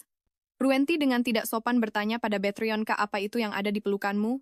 Leslie juga ikut bingung. Bethrion tanpa ampun memukul kepalanya dengan keras, "Perbaiki kebiasaanmu memanggil orang lain seperti itu, Ruventi." Leslie merasa ngilu hanya dengan melihatnya. Conrad juga menyadarinya saat ini melihat wajah yang familiar ini. Leslie tersipu malu dan dengan cepat memalingkan wajahnya berharap Conrad sudah melupakan penampilannya yang memalukan waktu itu. Merasa malu dia membenamkan wajahnya erat-erat di bahu Bethrion, tapi Conrad berinisiatif melangkah maju untuk menyapanya dan memperkenalkan dirinya dengan ramah. Leslie hanya menyebutkan namanya secara singkat dan tidak menambahkan nama keluarga di belakangnya. Dia tahu itu tidak sopan, tapi dia tidak mau bilang kalau dia dari keluarga Sparado. Tapi untungnya Conrad tidak mempermasalahkannya lebih lanjut, dan bahkan memuji kalau namanya terdengar sangat indah. Kemudian dia membungkuk dan pamit undur diri. Saat Leslie menoleh untuk melihat lagi, Conrad sudah menghilang dari pandangan, hanya menyisakan Ruenti yang berantakan tergeletak di lantai yang tadi hampir memanggilnya dengan tidak sopan. Sekali lagi melihat Bethrion mengangkat tangannya, dia buru-buru menahan diri, atau dia akan kena bogem mentah lagi. Bethrion perlahan menurunkan tangannya dan berkata dengan tenang, "Dia adikmu." Ruenti masih belum bereaksi setelah mendengarnya, kemudian rahangnya benar-benar jatuh saking kagetnya. Dia tidak menyangka dalam waktu singkat dia pergi ibunya melahirkan seorang putri yang sudah sebesar ini. Leslie yang terbiasa dengan kehidupan yang sulit sudah sangat senang dan puas hanya dengan memakan sebuah muffin. Dia bahkan tidak tahu kalau kue muffin bisa terlihat begitu cantik dan lezat, tapi dia masih sedikit kecewa karena Bethrion harus kerja lembur, jadi rencana belanja mereka batal. Tapi Bethrion berjanji akan benar-benar mengajaknya berbelanja besok, mereka bahkan membuat janji kelingking. Memikirkan hal ini, dia sadar sepertinya dia menjadi sedikit manja. Bagaimanapun dia kan belum diadopsi secara resmi, dan paling-paling mereka hanya memiliki hubungan kontrak. Dia menandatangani kontrak dengan Azela hanya untuk bertahan hidup, bukan untuk benar-benar menjadi putrinya. Ini semua karena semua orang memperlakukannya dengan terlalu baik yang membuatnya tanpa sadar menginginkan lebih. Dia memperingatkan dirinya sendiri untuk tidak boleh seperti ini lagi. Tapi dia tidak mengerti apa maksud Bethrion saat mengaitkan jari kelingkingnya di akhir. Tepat saat dia sedang bingung, sebuah suara sombong terdengar di telinganya. "Hei, siapa kau?" Ruenti menatapnya dengan ekspresi galak. Leslie memperkenalkan dirinya tidak rendah hati maupun sombong. Mendengar bahwa dia berasal dari keluarga Sparato, Ruenti langsung terkejut dan tanpa sadar menggebrak meja dengan keras. Meskipun dia tidak menyangka akan memukulnya sekeras itu, dia pikir Leslie pasti akan ketakutan sampai menangis. Tepat saat dia merenungkan apakah tindakannya keterlaluan, Leslie sama sekali tidak terpengaruh dan menjelaskan kepadanya bahwa dia membuat kesepakatan dengan Duke Salvatore. Karena ada banyak hal yang dia tidak tahu, apakah boleh diucapkan atau tidak jadi, yang bisa dia katakan padanya hanya sebanyak ini. Untuk lebih jelasnya, dia bisa bertanya langsung pada Duke Salvatore. Ruenti berpikir gadis ini punya nyali juga. Tapi bukannya dibilang berani, dia lebih seperti seseorang yang sudah terbiasa dengan penghinaan, penindasan, dan ejekan, kemarahan, dan emosi lainnya. Mengira Ruenti tidak akan bertanya lagi, Leslie memberi hormat dan pergi dengan langkah kecil. Ruenti berjongkok tampak bingung mengapa ibunya mau mengadopsi seseorang dari keluarga Sparato. Ini benar-benar membuatnya gila. Malam harinya Leslie dengan penasaran bertanya pada Matal apa arti janji kelingking. Matal dengan sabar menjelaskan bahwa itu artinya sebuah janji yang pasti akan ditepati. Mendengar ini Leslie tersenyum gembira. Karena ini pertama kalinya dia membuat janji dengan seseorang, lalu dia bertanya apa bedanya kontrak dan janji kelingking. Keduanya sama-sama janjikan. Matal tidak menyangka Leslie akan menanyakan pertanyaan formal seperti ini. Dia kemudian menjelaskan bahwa kontrak pada umumnya adalah perjanjian yang lebih resmi yang digunakan oleh orang dewasa, sedangkan janji kelingking biasanya digunakan oleh anak-anak. Di luar jendela angin dingin menderu, dan sepertinya salju akan segera turun. Matal menggigil kedinginan, tetapi Leslie masih ingin duduk lebih lama lagi. Ketika ditanya apakah dia mau minum secangkir coklat panas, Leslie dengan bingung bertanya pada Matal apa itu coklat. Matal tertegun, tidak menyangka bahwa dia bahkan tidak tahu apa itu coklat, padahal ini adalah minuman panas yang wajib bagi anak-anak di keluarga bangsawan. Mendengar itu adalah minuman manis, dan lezat mata Leslie berbinar dan dia mengajak Matal untuk minum bersama. Dalam perjalanan mengambil coklat panas, Matal kebetulan bertemu dengan Azila dan Jenna. Azila bertanya tentang keadaan Leslie. Matal berpikir bolak-balik.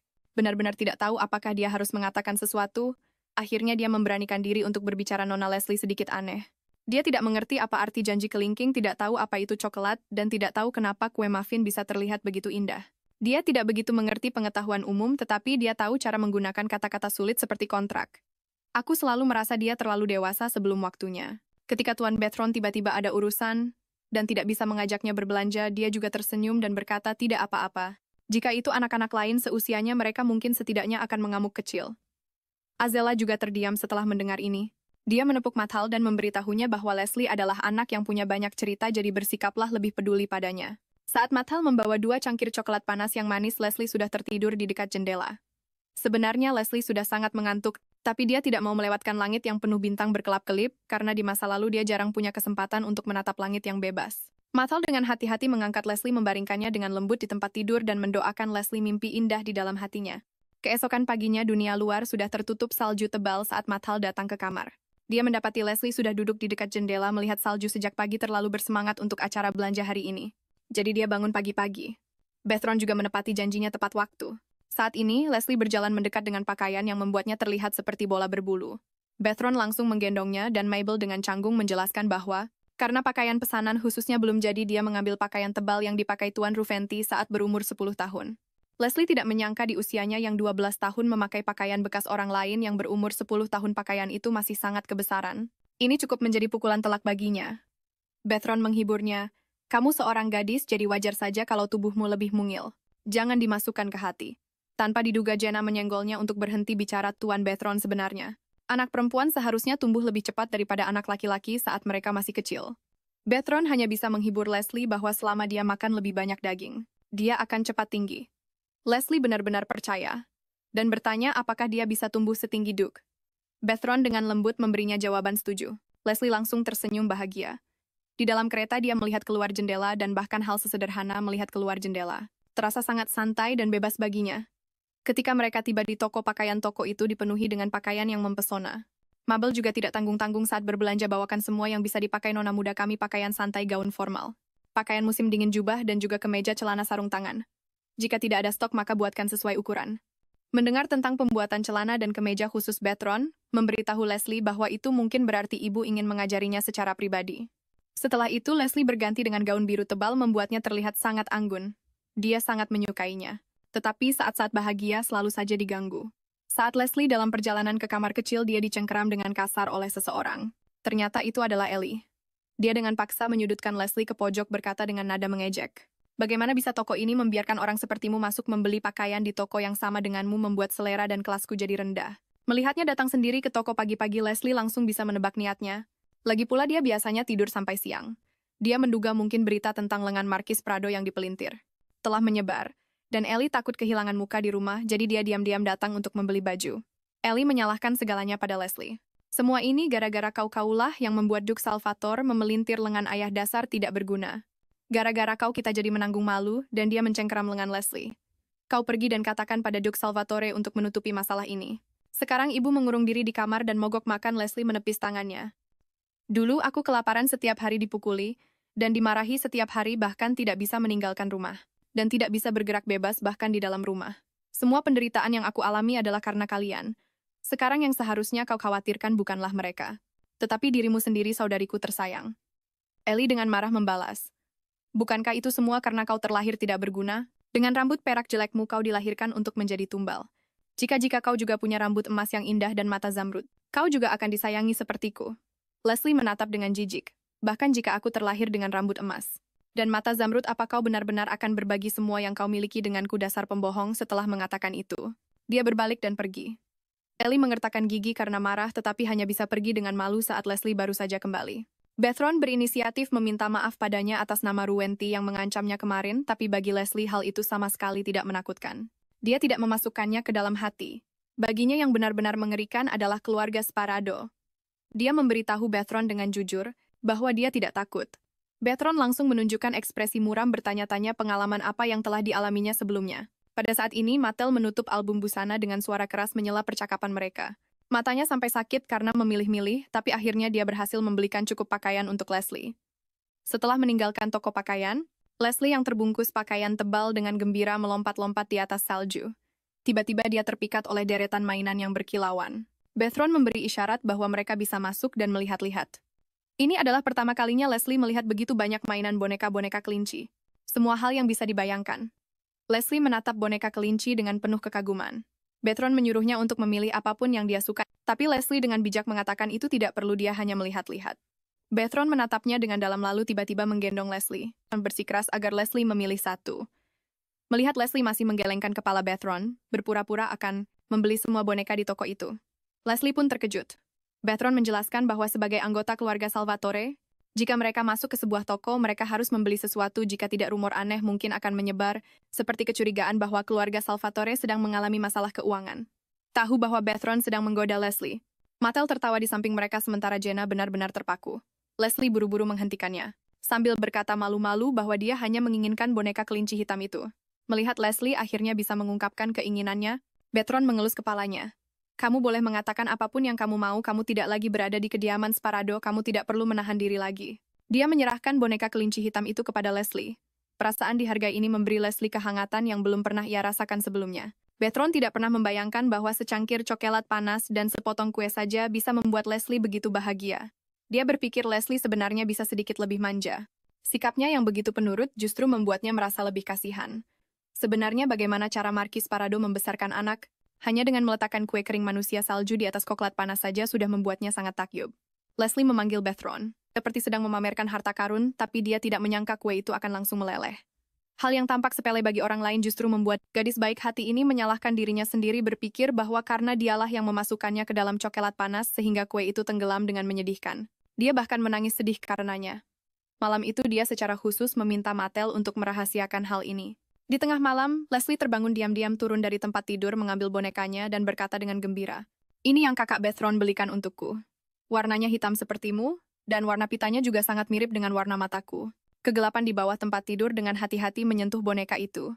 Dia memeluk boneka kelinci hitam itu erat-erat dan berterima kasih kepada anak-anak itu di dalam hatinya. Karena merekalah yang menyelamatkannya dan memberinya kekuatan sehingga dia bisa bertahan hidup. Keesokan paginya Leslie datang ke ruang makan. Begitu melihatnya, Rudy terkejut dan buru-buru memalingkan muka dengan malu. Azela mengatur agar Ruenti mengajari Leslie pengetahuan teoretis. Begitu pakaian yang dipesan khusus tiba, Azela akan secara pribadi mengajarinya ilmu pedang, dan setelah itu dia harus belajar etiket dan menari, meskipun ada cukup banyak yang harus dipelajari. Leslie sangat percaya diri, mengangguk penuh semangat untuk menunjukkan bahwa dia pasti bisa melakukannya. Saat ini Jenna secara khusus menyiapkan hidangan penutup setelah makan malam untuk mereka, yaitu coklat panas. Mereka semua kebingungan karena keluarga mereka tidak pernah menyantap hidangan penutup setelah makan malam. Bahkan Ruenti pun tidak mendapatkan perlakuan ini saat kecil. Ternyata para pelayan tahu tentang Leslie, yang kemarin menyalahkan dirinya sendiri saat kukisnya meleleh di coklat panas, jadi mereka pun mencari cara untuk menghiburnya. Mathal tersenyum dan menyemangati Leslie untuk meletakkan kukis itu ke dalam coklat panas.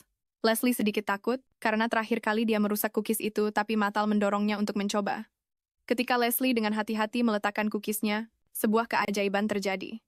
Kukis manusia salju itu berdiri dengan kokoh di atas coklat panas dan semua orang pun langsung memujinya.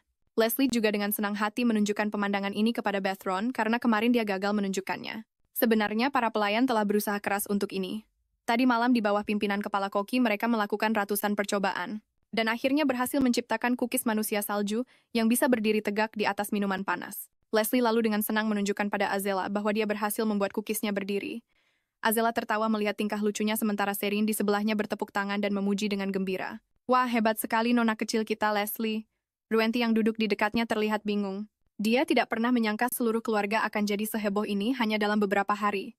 Antusiasme mereka membuat Leslie merona meskipun dia tahu semua orang bertepuk tangan hanya untuk menghiburnya. Perasaan diperhatikan seperti ini benar-benar membuatnya bahagia.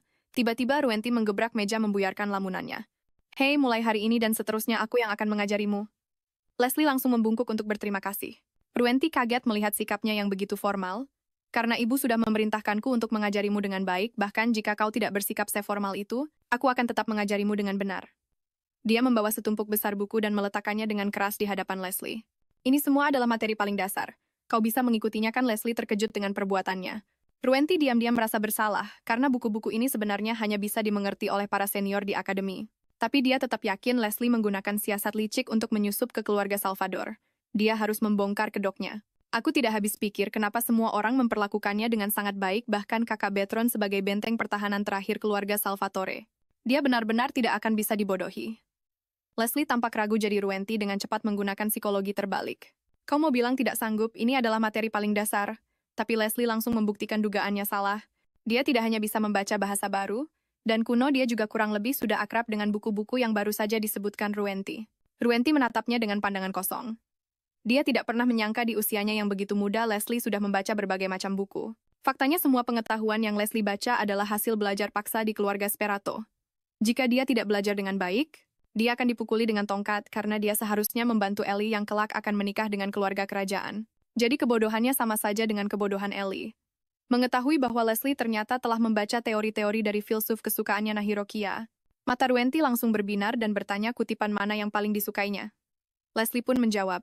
Dan dengan demikian, Tuhan menganugerahkan segalanya kepada manusia, baik tua atau muda, pria atau wanita, sakit atau sehat. Mereka mengucapkan kalimat terakhir itu serempak. Manusia punya potensi untuk mencapai kesempurnaan. Hal itu membuat Ruenti sangat bersemangat karena Nahirokia tidak begitu dianggap. Di kalangan filsuf hampir tidak ada yang membaca karyanya. Dengan semangat dia meraih tangan Leslie, akhirnya dia menemukan seseorang yang punya minat yang sama. Dia berpikir kalau Leslie benar-benar jenius, masih begitu muda tapi sudah bisa memahami bahasa kuno dan baru dengan pengetahuan yang begitu luas. Menyadari apa yang dipikirkannya, Ruenti dengan panik menggelengkan kepalanya untuk menyingkirkan pikiran itu. Mati-matian mengingatkan dirinya sendiri bahwa tidak peduli betapa imutnya penampilan Leslie, dia tetaplah berasal dari keluarga Sparato. Dia tidak boleh tertipu lagi pula, dialah simbol kebijaksanaan keluarga Salvatore dan benteng pertahanan terakhir mereka.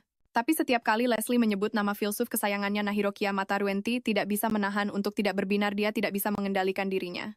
Mungkin karena terlalu sulit baginya untuk menemukan teman dengan minat yang sama, pertahanan Ruenti terus-menerus runtuh. Dengan pasrah membenturkan kepalanya ke meja. Leslie tidak tahu tentang pikiran liarnya itu dia. Dengan ramah mengulurkan tangannya untuk berterima kasih karena akan membimbingnya di masa depan. Ruenti berpikir mungkin menjadi gurunya bisa menjadi hal yang menarik. Karena pengetahuan teoritisnya sudah cukup, mereka sekarang bisa langsung mulai berlatih menggunakan kekuatan. Namun dia perlu mencari tahu dulu kekuatan macam apa sebenarnya kemampuan kegelapannya. Dia meminta Leslie untuk mendemonstrasikan kekuatan kegelapannya. Detik berikutnya seluruh ruangan diselimuti kegelapan. Ruenti tidak pernah menyangka kekuatannya akan begitu besar dan langsung terkejut hingga terpana. Meskipun dia pernah mendengar kalau kekuatan kegelapan itu kuat sebelumnya, tapi kekuatan sebesar ini. Pantas saja ibunya menyerah pada godaannya. Tanpa sadar, Ruenti menepuk-nepuk kepala Leslie memuji kalau dia benar-benar luar biasa. Namun melepaskan kekuatan di area yang luas hanyalah metode penggunaan paling sederhana. Mengendalikan kekuatan skala kecil membutuhkan lebih banyak keterampilan. Ruenti menunjuk ke sebuah tiang kayu kecil, meminta Leslie mencoba menggunakan kekuatan kegelapannya untuk melahapnya. Tapi dia malah langsung menghancurkan semua tiang kayu hingga berkeping-keping. Leslie buru-buru menjelaskan. Dia hanya mengincar tiang ketiga.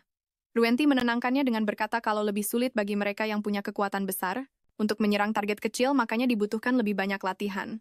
Leslie bilang dia bisa mengendalikan kekuatan skala kecil saat menggunakannya sebelumnya. Ruenti menganalisis secara sistematis adalah hal yang wajar bagi orang untuk melakukan hal luar biasa saat terdesak. Tapi itu hanyalah keajaiban yang terjadi secara kebetulan. Kamu tidak bisa berharap keberuntungan akan selalu menemanimu karena itu bukan kekuatanmu yang sebenarnya. Dalam beberapa ronde latihan berikutnya, seperti yang sudah diduga, Leslie menghancurkan semua tiang kayu itu. Meskipun niatnya sudah kuat, kekuatannya masih belum bisa dikendalikan dengan benar. Melihat kegelisahan dan ketegangannya, Ruenti memberi isyarat bahwa latihan hari ini berakhir di sini, dan memuji kalau dia sudah melakukannya dengan sangat baik. Ini adalah hal yang bahkan orang yang sudah berada di mansion penyihir selama 1 atau 2 tahun, mungkin tidak bisa melakukannya. Kamu luar biasa sungguh. Percayalah padaku, aku seorang jenius yang tak terbantahkan menjaminnya. Lalu dia menggulung lengan baju Leslie. Masalahmu bukan pada kekuatanmu, tapi kondisi fisikmu yang buruk. Kamu harus makan lebih banyak dan tumbuh dengan baik. Begitu kekuatan fisikmu meningkat, kamu pasti akan mendapatkan hasil yang lebih baik. Mendengar kata-kata penghiburannya, Leslie langsung bersemangat kembali. Hanya melalui percakapan singkat, Ruenti dan Leslie menghilangkan penghalang di antara mereka. Yang satu dengan rendah hati bertanya yang lain tanpa lelah menjawabnya. Ruenti tidak lupa membujuk Leslie untuk makan. Leslie dengan penasaran bertanya kenapa hubungan antara keluarga kerajaan dan keluarga Salvatore begitu buruk. Ruenti menjelaskan kalau ini adalah masalah yang sudah diketahui banyak orang secara garis besar, karena kekuatan keluarga Salvatore terlalu besar, keluarga kerajaan selalu merasa keluarga Salvatore berada di atas mereka. Jadi mereka selalu tidak menyukai keluarga Salvatore. Hal ini bisa dilihat dari lambang kerajaan mereka, seekor ular berkepala 2 yang masing-masing menggigit matahari dan bulan. Matahari dan bulan biasanya melambangkan langit, jadi lambang itu melambangkan bahwa keluarga kerajaan adalah dewa, yang menguasai segalanya. Bagi keluarga kerajaan yang menganggap diri mereka dewa sangatlah wajar, jika mereka tidak bisa mentolerir keluarga kuat lainnya. Kalau saja keluarga Salvatore tidak dirumorkan sebagai keluarga Duke Monster dan menjadi sasaran ketakutan orang-orang, mungkin keluarga kerajaan akan mengincar mereka dengan lebih terang-terangan. Mendengar perkataannya, Leslie terkejut. Jadi sebutan keluarga Duke Monster oleh orang luar hanyalah rumor yang mereka sebarkan. Ruenti bercanda, benar sekali, itu adalah mahakarya dari Duke Salvatore ke-10. Tentu saja kepribadian unik dan kekuatan aneh keluarga kami juga ikut andil. Kamu sudah menyaksikannya sendiri kan? Semua orang di keluarga kami sangat dingin. Leslie buru-buru menyangkal, tidak semua orang sangat baik dan ramah. Sama sekali tidak seperti monster. Aku benar-benar tidak menyangka toleransi keluarga kerajaan begitu kecil. Mengincar keluarga Salvatore hanya karena alasan ini. Namun Ruenti menjelaskan bahwa tidak semua bangsawan kerajaan punya hubungan buruk dengan keluarga Salvatore. Contohnya Conrad, meskipun dia mewarisi darah bangsawan sebagai tuan muda keluarga Itira, dia juga adalah temannya. Tepat saat mereka sedang asyik mengobrol, mereka menerima panggilan dari Azela. Ruenti berdiri memberi isyarat pada Leslie bahwa mereka harus pergi. Dia menjawab dengan hormat, baik, Tuan Ruenti, yang membuat Ruenti sedih. Kenapa kamu memanggilku Tuan Ruenti? Pertanyaannya membuat Leslie bingung. Dia menjelaskan bahwa bagaimanapun juga dia belum secara resmi diberi nama keluarga Salvatore. Tanpa diduga, Ruenti bertanya, "Apa kamu tidak mau?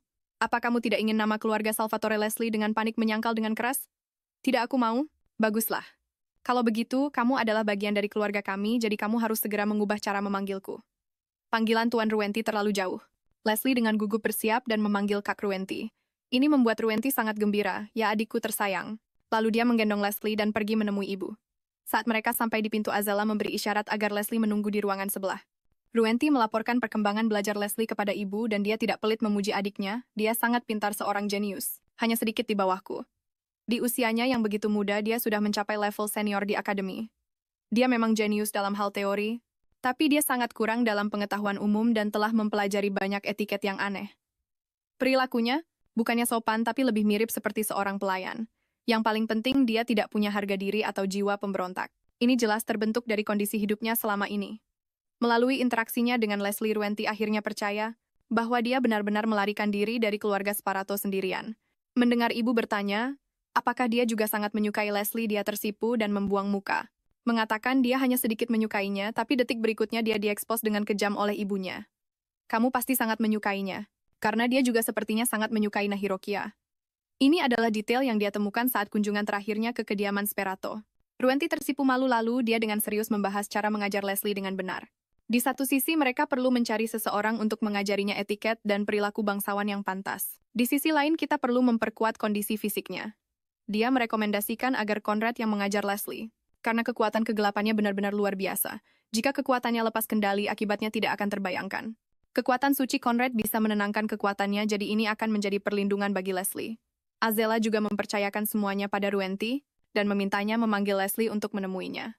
Leslie dengan lembut mendorong pintu hingga terbuka. Azela dengan penuh perhatian menyiapkan coklat panas untuknya, lalu memberitahunya sesuatu yang penting. "Markis Barato berencana menuntutku ke pengadilan. Alasannya adalah karena aku telah memenjarakanmu, tidak memberimu obat saat kau sakit, dan bahkan tidak memberimu makan, terus-menerus menyiksamu.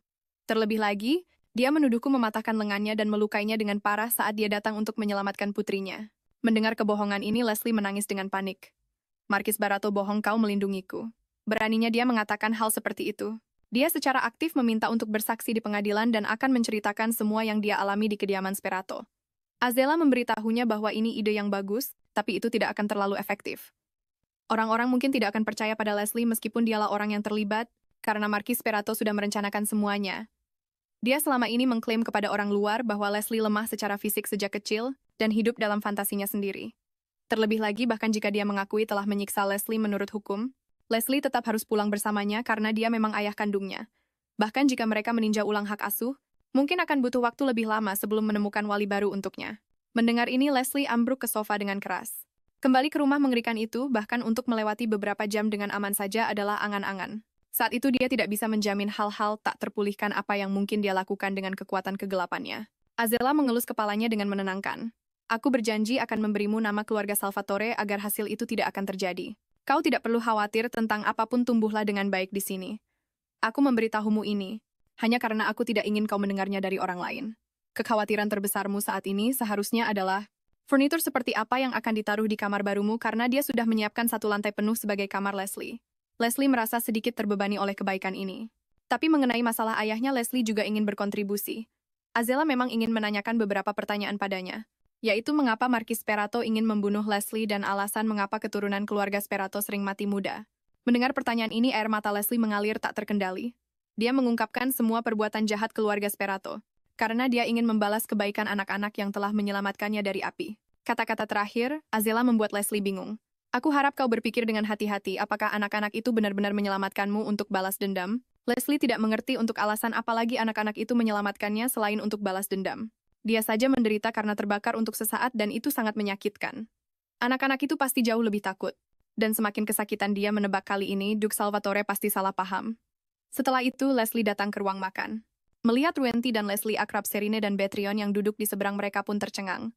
Tidak mengerti kapan mereka menjadi begitu dekat. Ruenti dengan ceria menjelaskan kalau itu karena mereka sudah melakukan diskusi mendalam tentang Nahirokia kemarin. Serine jelas sedikit cemburu karena mereka menjadi akrab lebih cepat darinya.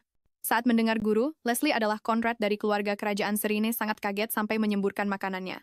Dia sangat tidak setuju dan dengan marah mematahkan peralatan makan logam dengan tangan kosong. Bukankah lebih baik mencari pendeta wanita untuk mengajar? Kenapa harus Tuan Itara lagi pula Leslie bahkan tidak kenal orang itu? Aku tidak setuju. Betrion juga berpikir ayahnya ada benarnya, tapi dia menghargai keinginan Leslie. Meskipun dia berkata begitu, penolakan masih tertulis jelas di wajah mereka. Azela juga berkata akan mengikuti keinginan Leslie. Leslie pun mempertimbangkannya dengan susah payah. Sebelum Serene sempat menyuarakan penolakannya, Azela menyumpal mulutnya dengan roti dan kemudian Leslie pun setuju. Serene hanya bisa pasrah melihatnya. Azela mengatakan sisa mata pelajaran Leslie semuanya akan diajarkan oleh Ruenti. Mendengar ini, Leslie juga sangat senang. Kak Ruenti yang mengajarku kira kita harus menyewa guru untuk semuanya. Mendengar Leslie benar-benar memanggil Ruenti kakak Serene menjadi sangat cemburu sementara Ruenti tidak lupa untuk sedikit pamer. Serene dan Betrion merasakan gelombang iri hati. Serene bahkan dengan memelas menyampaikan permintaannya pada Leslie. Meskipun di dalam hatinya Leslie ingin memanggilnya ayah, dia belum diberi nama keluarga Salvatore. Dia sangat bingung dan jika dia memanggil Serena ayah, dia juga harus memanggil Duchess Salvatore ibu. Bisakah dia benar-benar memanggil orang yang begitu luar biasa dengan sebutan ibu? Betrion menepuk bahu ayahnya menasihatinya untuk tidak terlalu terburu-buru. Kalau tidak, Leslie akan merasa terbebani. Mari kita mulai dariku dan Ruenti. Begitu dia perlahan-lahan terbiasa. Baru kita ubah panggilannya. Mendengar dukungan Ruenti, Serene langsung merasa dikhianati. Leslie dengan hati-hati memanggil kakak Betrion. Betrion langsung berseri-seri karena gembira. Hal ini membuat Serena semakin sedih, dengan memelas menangis, bahwa dia juga menginginkannya. Leslie pun benar-benar memanggilnya ayah. Momen ini terasa seperti petir yang menyambar hatinya. Naluri protektif Serene meledak dan seluruh tubuhnya dipenuhi kekuatan. Melihat penampilannya yang lucu, Leslie tersenyum tanpa sadar. Pada saat ini dia mendengar suara batuk sebagai isyarat. Azela menopang dagunya dengan tangan, menatap Leslie dengan penuh harap. Leslie dengan gugup mengepalkan tangannya, suaranya bergetar karena gugup. Ibu. Akhirnya hampir pingsan, dia tetap tidak bisa mengucapkannya. Segera Leslie dan Conrad untuk pertama kalinya berduaan. Menghadapi Conrad yang lembut dan berkelas di hadapannya, Leslie terlalu gugup untuk berbicara. Bagaimanapun dia sudah cukup mempermalukan dirinya terakhir kali. Dia takut jika kali ini bersikap tidak sopan lagi dia mungkin akan melibatkan Duke Salvatore. Jadi dia berusaha keras untuk menenangkan dirinya. Tanpa diduga, Conrad sangat ramah dan bahkan menghiburnya. Mengatakan bahwa dia tidak perlu terlalu gugup. Dia dengan penuh perhatian memberinya kue, karena mereka akan menghabiskan waktu bersama mulai sekarang. Conrad juga pandai merangkai kata memberikan serangkaian pujian pada Leslie. Hal ini membuat wajahnya memerah karena malu. Lalu dia juga membahas Naharokya yang sama-sama disukai oleh Renti dan Leslie untuk memulai percakapan dengan topik yang akrab bagi mereka. Leslie pun mulai rileks. Tak lama kemudian komunikasi mereka pun berjalan tanpa hambatan sama sekali. Sebelum pergi, Leslie secara khusus mengundangnya untuk datang mengajarinya lagi. Meskipun dia sangat bersedia, dia selalu merasakan tatapan tajam yang mengawasinya dari belakang. Tapi dihadapkan dengan undangan hangatnya, bagaimana mungkin dia bisa menolak?